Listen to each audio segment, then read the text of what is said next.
তিনি আওয়ামী লীগকে ধন্যবাদ দিবেনই, কারণ ঢাকায় বসে তিনি আব্দুর রাজ্জাক খোলার সাথে সব সময় দহরম মহরম সম্পর্ক। এই উপজেলা নির্বাচনে ঢাকায় বসে তারা দুইজনে আব্দুর রাজ্জাক খোলার তিনি সমঝোতা করেছেন।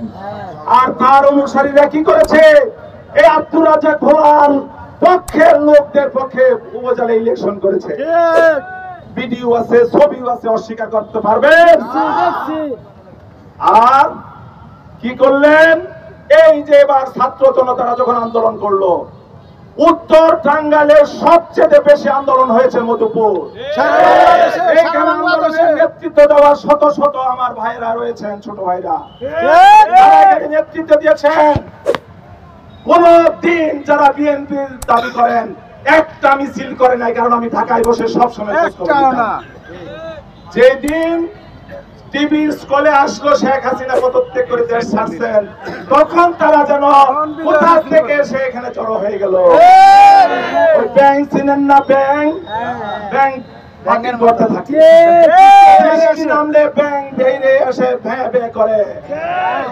এই শেখ হাসিনার পদত্যাগের কথা শুনে এসে তারা এখানে মিছিল করেছে। এখন জায়গায় জায়গায় যাইয়া বলে আমাদের একটা পকেট কমিটি আছে, এই পকেট কমিটি বিএনপি, আর কোন বিএনপি নাই।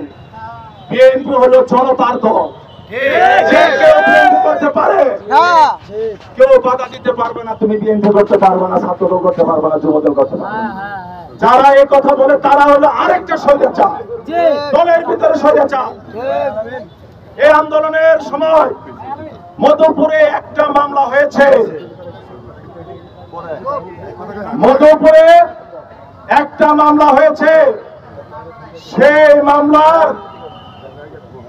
মামলা হওয়ার আগের দিন রাতে কাকরাট থেকে ফোন করেছে পঁচিশা বলেছে, ভাই প্রাক্তন আত্মীয় আমাদের কেউ কিন্তু এই মিছিলে যায় নাই। সেই মামলায় দেখেন যারা কমিটির দাবি করে কারো আসামি আছে কেউ?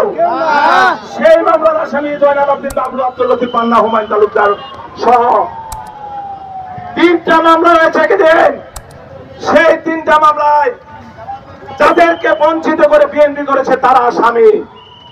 সেই মামলায় মধুপুরের এই তিন মামলায় 3 জন গ্রেপ্তার হয়েছিল, প্রত্যেককে 3 দিন করে 9 দিনের রিমান্ডে দিয়েছিল। সেই গ্রেপ্তারকৃত ব্যক্তিরাও তো আমাদের সাথে, হানিফ আমাদের সাথে, আলামিন আমাদের সাথে। তাদের একজন বড় গ্রেপ্তার হয়েছিল। তাহলে